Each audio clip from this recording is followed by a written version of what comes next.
All right, well, thank you for coming. It's first session, super early. I am barely awake, so I'm glad you guys are here. So the useful backlog and other mythical creatures, pretty abstract name. The overall talk is pretty abstract. I'll try to bring it down to some useful level. But my name is Gerardo Gonzalez. I am with Civic Actions. We do professional services. We love Agile, so we do all of the Agile babies. We do DevOps, we do user experience, we user-centered design, everything that is related to agility we try to do.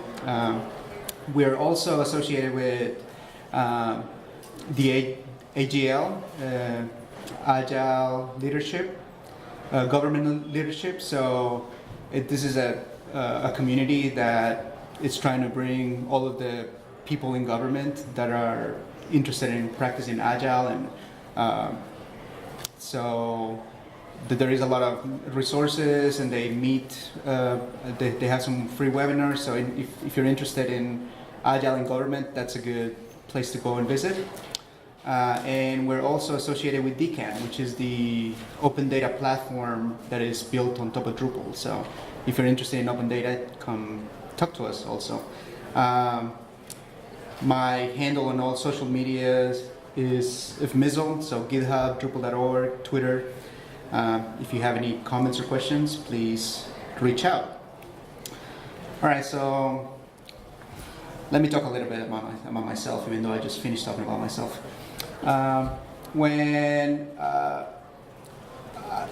Since I was young, I've always been impacted by media, especially movies. For some reason, I had this special connection with how the visual storytelling could just take you to another place emotionally and mentally and transform the way you thought about things. And so when I was younger, I thought I wanted to go to film school and be a director or maybe a writer. Well, as you noticed, that didn't work so well. But my plan B was, well, I also enjoy video games and programming, and video games are kind of a way of also telling stories. So maybe I'll go in that direction. Once again, I think I failed becoming a video game developer. I ended up doing Drupal. But what kept me going with the whole software engineering stuff is that there is some space in there for creativity. So I don't know how many of you here are developers. This is a project management session, but so a few of you have, as a developer, once you go and see like some pretty well designed code, it's beautiful. You know, it's almost like reading a poem. So it keeps you trying to strive to get to that level of creativity. But after a couple of years in my professional career, I actually discovered that the level of storytelling in all software is way beyond just video games. What I mean by that is, in actuality, most of the software comes from a story being told somewhere. So let me give you a more concrete example, just so that makes sense. Every day, all around the world, there are stories being told about people wanting to go from one place to another, right? I'm right here, I want to get to New York, and so there is a story happening on how I get there. Well, for a long period of time, the way that you will try to accomplish that story or manifest that story into the world is you will get to a map, you will create your route, and you will follow that route. And that's how the story was coming across. Well, software is one of those things that want to participate in the stories in a very special way. So eventually somebody decided, well, we could create a piece of software that can help us with this whole story about navigating from point A to point B. And so now we have really fancy navigation apps that not only tell you which route to take somewhere, but they also tell you all sorts of things about the locations that you're going through. It's much deeper interactive idea that came from those stories about people trying to get from point A to point B. So that's what I mean about software in the stories. Not only are they created because of stories that are playing out in the world, but they also want to be part of those stories and interact in the stories. Now that gives software a very specific and special place in the world of engineering. Like, a lot of people like to think of software development as other engineering practices. So, like, for example, like building a house. And there are some similarities, right? Like, you have design, you have architecture, then you implement your plan of building the house. But software is special in some ways, and that's kind of one of the main points that I want you to take home. Software is difficult because, unlike building a house, so, well, I'm not an architect and I've never built a house, so please correct me if I'm oversimplifying the whole process. But I imagine that what happens is an architect figures out where the house is going to be built. They take into account the terrain where the house is going to be built. They design it in accordance to where it's going to get built. Then they try to control the world by creating a platform in which the house is gonna get built, and then the process from there on is pretty straightforward, right? You just implement your design. Well, software can be thought of in the same way to a point. So yes, when you're building software, you do need to understand where the software is going to be built, the story that is going to be playing into, and then you design it. But the problem is that, unlike geology that is well understood, so we can check the terrain and understand what do we need to do for this house not to fall, software embeds itself in all sorts of weird places, right? In all sorts of stories, in all sorts of fields that are much more volatile and changing and not well understood. I mean, a lot of software is embedded in human institutions. We barely understand ourselves. So how do we expect our software to not be changing without understanding? Not only are the fields volatile and not well understood, but also our understanding also come into it, right? So when we come into a field as software developers, we're usually not the expert. Somebody else is the expert. And there is this process in which we're just trying to get enough understanding to make the software useful. And through that process, as we get understanding, things also change. So if we were to compare software development with building a house, if it will be like building a house, but every second that you're trying to build it, something that the foundation is changing underneath you, which is a completely different problem. On top of that, I mentioned that software wants to interact with the story. So it's not like a house where after it's built, it's done. But as soon as you put a piece of software into the world, the story has changed. So coming to the example of the maps. Now, if you were to talk about these stories about navigation, it's no longer relevant to talk about that story without thinking about a navigation app. The navigation app now is so embedded in our everyday thing. Who doesn't use Google Maps every second of the day when you're trying to go somewhere? So the story has changed. As soon as that piece of software came out, now we got the next iteration of the software for navigation is going to have to take into account the navigation software that already exists. So the software itself has created a new story, and so we need to start from zero. So that's why quantum software, like a quantum particle, as soon as you look at it, it changes. It's no longer the same thing. But from the name of my presentation, I did promise that we were going to talk about backlogs, and I have not talked about backlogs at all. I keep on talking about stories. So what about backlogs? So let's do a couple of things right now. First, let's define what a backlog is, and then why I'm concentrated on it. Because also the title of the presentation is Useful Backlogs and Other Mythical Creatures. So I'm supposed to debunk a whole bunch of things, not just backlogs, but for some reason I decided that backlogs were the main thing that was going to draw people, because backlogs are so exciting. I mean, you're all here, so. So what is a backlog? If you look at the Agile Alliance website, it says that a backlog is a list of features or technical tasks that are sufficient for you to complete a project. Okay, let's remember that for a little bit and we'll come back to it. Why do I want to focus on backlogs? From experience, to me it seems like the backlog is the most trafficked thing in a project. A backlog is where you go to in the mornings to figure out where your project is at. It's what tells you what you're supposed to be doing tomorrow. It also gives you all sorts of context about where those decisions that have been made came from. So it's the central point for understanding your project and also for collaboration. Because of that, because it's that central place, if the backlog is not serving you as the tool that it should be, effectively all of those things start degrading. So your understanding, your collaboration, all of those things slowly go to the crapper as the backlog degrades. So it's very important for us to understand what our backlogs are useful for and try to keep it as pristine as possible. So the definition, remember, so it's a list of features or technical tasks.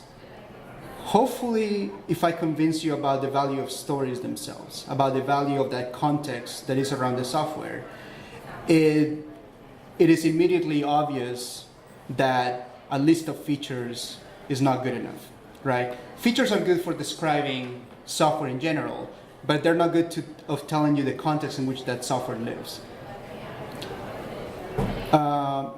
So I will say right now that let me ask you a question. How many of you have worked on projects that actually have list of features anymore?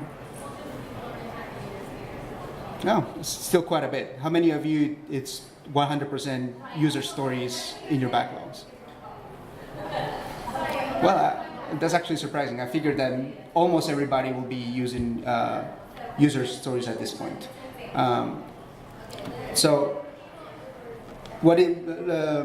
For those that are not familiar with user stories, let me give you a quick introduction. So a user story is not completely related to the stories that I have been talking about previously. Those are just the common understanding of what a story is.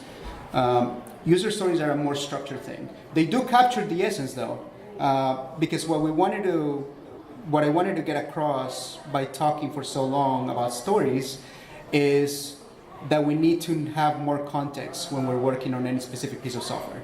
And a user story does accomplish that. So the general structure of a user story is, as X, I want Y because of Z. So we want to know who cares about the piece of software that we're building, what is it that they want from that software, and why do they want it. So in that sense, a user story is accomplishing capturing that context that we care about. So let's try to play through a scenario in which a team is working with a user story and going through the process and see if we can find some other problematic things that usually happen when we're managing projects. So let's say that we're working for a school and this is the story that they give us. As a teacher, I would like for grades to be promptly accessible to a student's guardian to give them an opportunity to react and support the students as necessary. So that's a pretty good story, right? So we know who's interested, teachers are interested, we want the guardians and the students to be involved in the story. We want guardians to be able to react, so we know the motives, we know what the teachers want, we know why this is important. One thing that I like to point out is that shaky ground that I mentioned earlier about software development. Just because this is a good story and it gives us motivation, it really tells us nothing about whether this is effective or not. It tells us nothing about our hypothesis. Is it true that if we get guardians more involved by knowing the grades, that's going to be more effective in helping students? I don't know, maybe somebody did some research, maybe we got some feedback from teachers, maybe we got some feedback from students, but it's also possible that some fancy engineer in a corner thought that this was a good idea and so we're just going to implement it. The thing that I think is important here is remembering that the level of confidence that we have in a story, it's important and it's going to become relevant as we move on. So we have the story, but as a software developer, you really still don't know what to do. So, I mean, you know what you want to accomplish, you know who cares about the story, but what is the software that we're building? So, even though I kind of shut down features a second ago, it is important eventually for the stories to get to a point where they are ready for a developer to work on them. So, I like to call this process unfolding. So we're unfolding the story so that it becomes something useful for a developer team to take on and work on it. So what does this process look like? This is how I like to think about it. So first, I like to understand the current story. So in the case of this school, it will be something like the teachers get the grades from the students. They might have a quarterly parent-teacher conference in which the guardians come. They communicate the grades to the guardians, and then they don't really know if anything happens. They just hope that this is useful. So, given that that's the current story, that's what we're describing. We want to identify where our software can come into play. So, from the user story, we know that our motivation is that we want to get those grades as quickly as possible to the guardians. So maybe right after the grades are captured by the teacher, we can have a piece of software that can then distribute that information to the relevant people. So we have described the current user story. We have identified where our software can embed itself in that story. And now we want to think of solutions. So what piece of software can do this? So as I was thinking and going through the process of this presentation, I thought that this would be a good path to take. By the way, I like to get to this point is by actually thinking of software as another individual in the process. I find that personally useful. I like to think of the teachers, what they're doing, and then eventually the software as an agent does something, and then something else happens. That also maps pretty well with object-oriented programming, if you like that kind of thing. So this is the story I came up with. So first, the grades are captured by the teacher in a spreadsheet. Now here, the point that I made before, once a piece of software goes out there, it just becomes naturally embedded in the story. So spreadsheets right here, nobody uses paper spreadsheets, we all use Google Sheets or Excel or something like that. So the software that was created in the past is already changing the story. Sorry, a little rabbit hole. So they capture the grades, let's say that they email it to our server somewhere, then our software maps the students in those grades in the spreadsheet to contacts, and then they send out all the grades to all the relevant contacts. So this piece of software will accomplish the story. So what do we do now? Should we take that initial story that we had that gave us the context that is in our backlog and simply remove it and replace it with these 4 stories? I mean, these ones are more useful for development, but if I made my argument correctly, you are obviously convinced that you need to keep that context. You still need to understand the original story. You still need to know why you're doing this thing. So throwing away that story doesn't sound like the right solution. Luckily, some smart people already thought of ideas on how to solve this. And so, how many of you are familiar with epics? Okay, great. They're not that complicated. An epic is just a big story. And so, epics have babies, and those little babies are stories, and then stories have more babies, and those little babies are tasks. The problem here is that even though this is good, right, we evolved, right, we understand that we need context, and so we have a mechanism to get that context. This structure is too restrictive. How many of you have had an epic in your project just called UX? Yes. How many believe that UX is an actual story?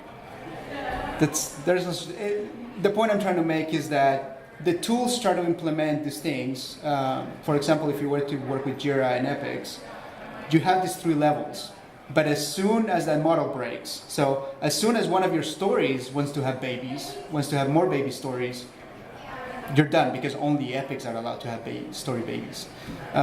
So we would really need a more flexible model to represent our unfolding process, because it's not that neat. It's not going to break down into these 3 levels all the time neatly. So epics, another one of those things that sound very useful, but in practice it ends up being just random categories in which you put a whole bunch of things in it. And they're not, and so they're definitely not accomplishing the purpose of keeping you aware of why these things are happening. So let me go into another quick rabbit hole about the story itself that I painted out. So this story about getting the grades, emailing a server, and then that server doing some mapping and sending out more information. Why did we choose that specific story? If you ever have participated in a brainstorming session or some sort of ideation session, you know that tons of ideas fly out there. It's not like everybody just converges on the same thing and everybody knows exactly what they need to do right when they meet. So all these ideas are flying. How did you decide which one to choose? And I think here is where that thing that I mentioned about the level of confidence that you have in your story comes into play.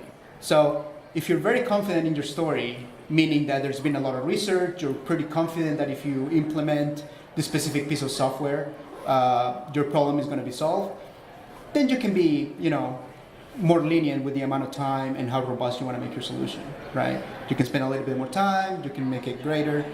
But if you have no idea at all whether this is going to work at all, you don't want to spend 6 months or a year developing a piece of software that as soon as it hits production is going to have to be completely removed because nobody is using it or is not being effective at all. So our level of confidence should our level of confidence should match with the amount of effort that we're putting into any specific piece of software.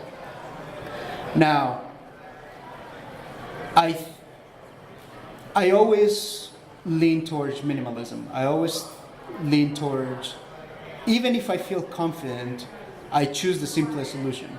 Why? Because I think it's easier to build on something minimal towards something greater than to get it right on how much effort I should do at the upper level of the spectrum. So if I always go minimal, no matter how confident I am,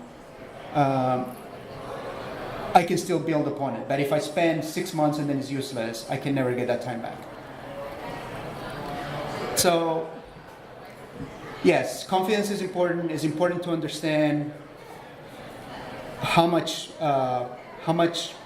research, how much information you have back in your story, but at the same time, keeping it minimal is also a completely valid approach. Now, on minimalism, the only danger here is if you produce something that is so minimal that is self-defeating, that is also problematic. So don't put into the world something that's so small that it automatically is not useful because it just doesn't have enough features for what you're trying to accomplish. Once again, it's all kind of like a little bit of art, a little bit of science. Another thing is, I mentioned that during ideation, a lot of ideas fly. We chose the minimalist solution because we think that's the safest path. But what do you do with all that other information? I mean, some of those ideas were good. You just don't want to implement it right now because you want to get a little bit more data before you go gung-ho in a specific solution. What do you do with that information? It doesn't really fit in the backlog because you have this list of things. The alternatives are definitely not a priority. So what do? Do you just put them at the bottom to rot and never be looked at again? Or do you just eliminate them and then start from zero on the next round? I am a little conflicted on this one. First, I don't like hoarding stories. I don't think that putting them at the end of the backlog is useful. But at the same time, it does feel like you're throwing away useful information. And given that you already did the work, will then it be useful if you just saved it? So if anybody has some thoughts around this, I will appreciate it. But I guess the point that I'm trying to make is that even if you wanted to keep those alternatives and those stories, the backlog is not a very useful tool for doing it. It just completely breaks the context. You don't know how things are connected because it's linear, and your linearity is based on priority, not based on the serial progress of a story. All right, so enough talking generally about things. So we have a story that we can implement, so we're gonna get it done, and the way everybody gets things done is through Scrum, right? Who all practices Scrum? Wow, yeah, it's like, I figure a lot more people will be practicing Scrum, but that's about half of the room, so. So yeah, Scrum, it's super old, but it's still the thing that everybody does. So let me try to break Scrum into pieces. Okay, we have the story. What are we gonna do? In Scrum, you pick some arbitrary amount of time to do work, generally 2 weeks. Then you work really hard for those 2 weeks, and then at the end of those 2 weeks, you have a usable piece of software that you then show to the relevant people. So we implement our email solution, we show it to teachers and parents. They give us some feedback, they tell us about some bugs, they tell us how we can make it better. So we have more work to do, right? So those are that arbitrary amount of time is called the sprint. Now we go into the next sprint, and we have a bug report and a couple of feature requests. But we have a full team that wants to be utilized, so that's not enough work. So what do? We gotta bring another story because we cannot keep our developers around not being billable, right? We gotta fill our capacity, our team capacity. So we get another story, we get some of our team members working on the first story and some other team members working on the second story. The end of the sprint, we show what we have accomplished. The cycle repeats, more bugs, more features. Oops, we don't have enough work, one more story. So now you have some team members working on story 1, some team members working on story 2, and some other team members on story 3. It sounds like you don't have a team at all anymore. What you have is a whole bunch of individuals working on separate pieces, creating little silos, specializing on specific stories.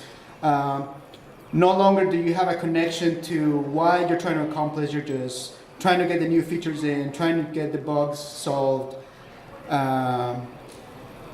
It sounds like we went full circle. So we're back to a list of features. No team, no collaboration, no context, no anything. So how do we deal with this?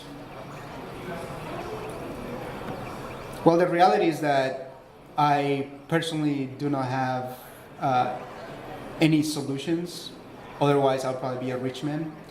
But I do have some ideas of things that I've noticed that I think are useful and that I hope that you will all believe me and we can work on them together. But even though Scrum is not perfect, I do understand where it comes from. So, for example, why do we have that arbitrary time box? Why do we say you're supposed to work for 2 weeks uninterrupted? I'm thinking that what they were trying to accomplish is we do want people to be minimalists. We do want people to not overextend themselves. And since not overextending yourself is difficult because we all want to just get a lot done, maybe if we time box it, they will think a little bit more about what the ultimate solution is. So you have to pick something that can be accomplished in 2 weeks. So it's kind of like an artificial way to force minimalism. But if, in the other hand, you already think minimalist, and you know that you're picking the smallest solution, what is the purpose of sprints then? If you know what the minimum solution is, what does it matter how long it takes for it to get accomplished? In that case, actually the sprints are harming us, right? Because we're feeling like we have to fill in these 2 weeks of work, no matter what, instead of just keeping the context alive and knowing that we're accomplishing the story as it's supposed to. So what I think is the tools are there to help us, but we need to understand how are they trying to help us. They're trying to help us be minimalists, but if they're causing us to actually create more bloat in our backlogs, then stop using sprints. By the way, we have not stopped using sprints, so this is an ideal that I would like for all of us to get to, but it is just difficult. Thinking about the minimum viable solutions is a difficult thing. But anyways, okay, so back. So what should we do? I still think that the Agile Manifesto and the Agile principles are the best guidelines for what we want to accomplish. If I was to summarize what I think agility is about, is first of all valuable software, which in this case will mean the right software for that right story that we described. So if the software has been effective in the story, that's valuable. And the second thing that the Agile principles are all about are about people.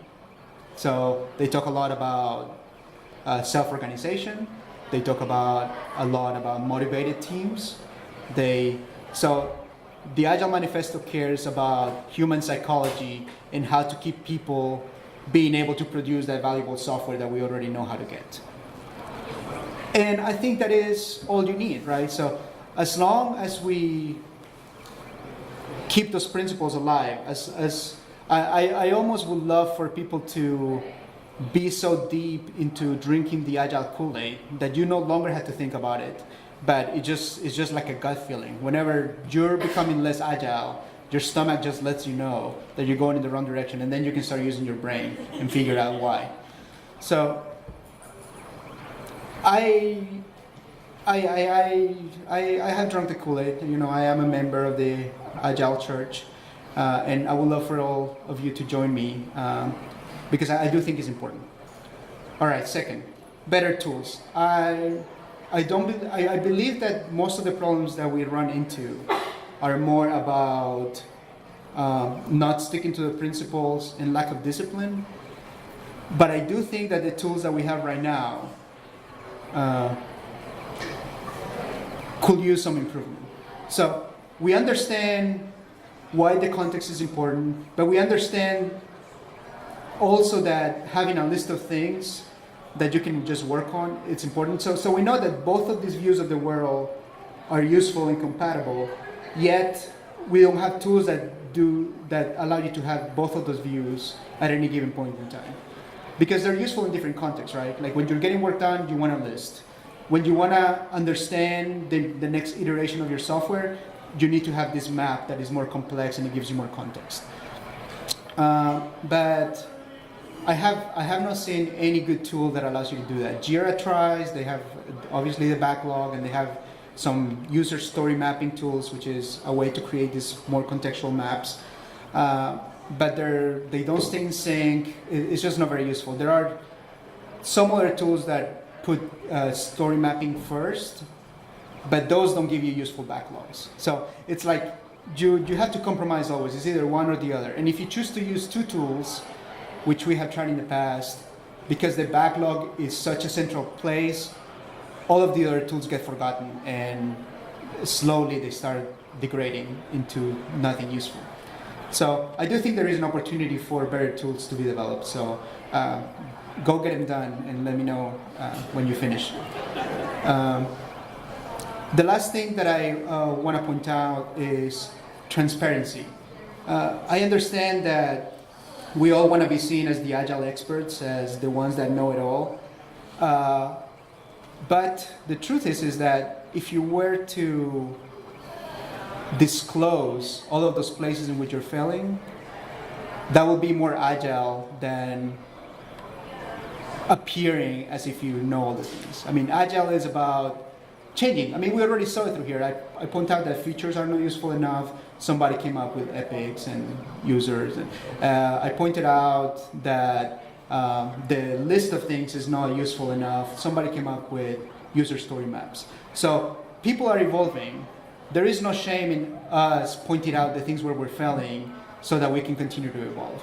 And I personally fail on this. Like it is I haven't written very many things in which I'm showing all of the places where we fail, except for this presentation, right? Like all of these things are not a criticism on other teams, but things that we have noticed in our own processes. So I would love for us to be just more transparent about our failures, so that we can then work together towards better processes. Also, because we all work so differently, and so being able to see those differences and how the processes work in different situations can allow us to create a better map of the knowledge that we have around Agile.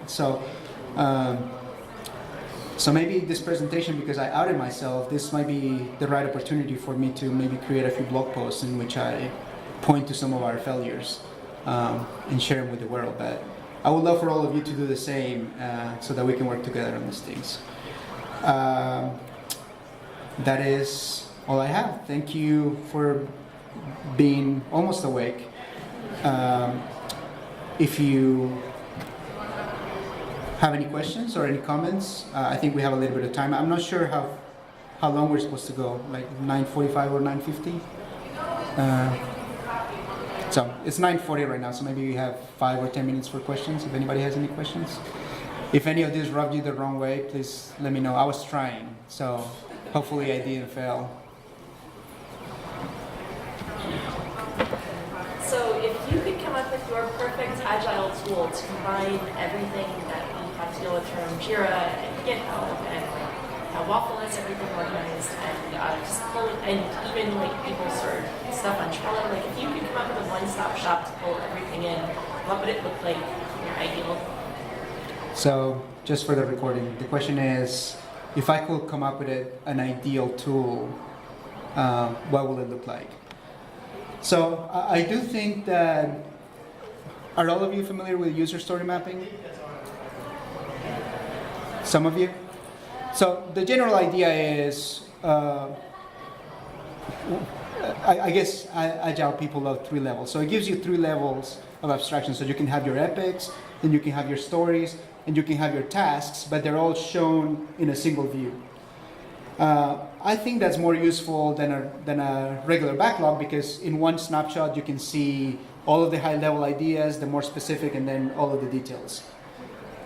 As I mentioned, I don't think it's good enough. What I would love to see is a tool that allows you to create just arbitrary graphs of stories, right? Any story can be a set of stories, and any individual of those stories can be more stories all the way down. You can paint alternative paths through your system. Just a tool that allows you to put into the system the way you think while you're designing the solutions. Then I would love for that same tool to allow you to select what you're going to be working on and put that in a list format. It's that simple. Just give me 2 views. Give me a way to see all the context, and give me a way to put it in a list so we can actually get things done. Yeah, I think that would be awesome. Any other questions? Thoughts?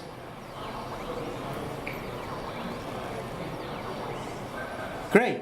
So you all believed everything I said. Thank you.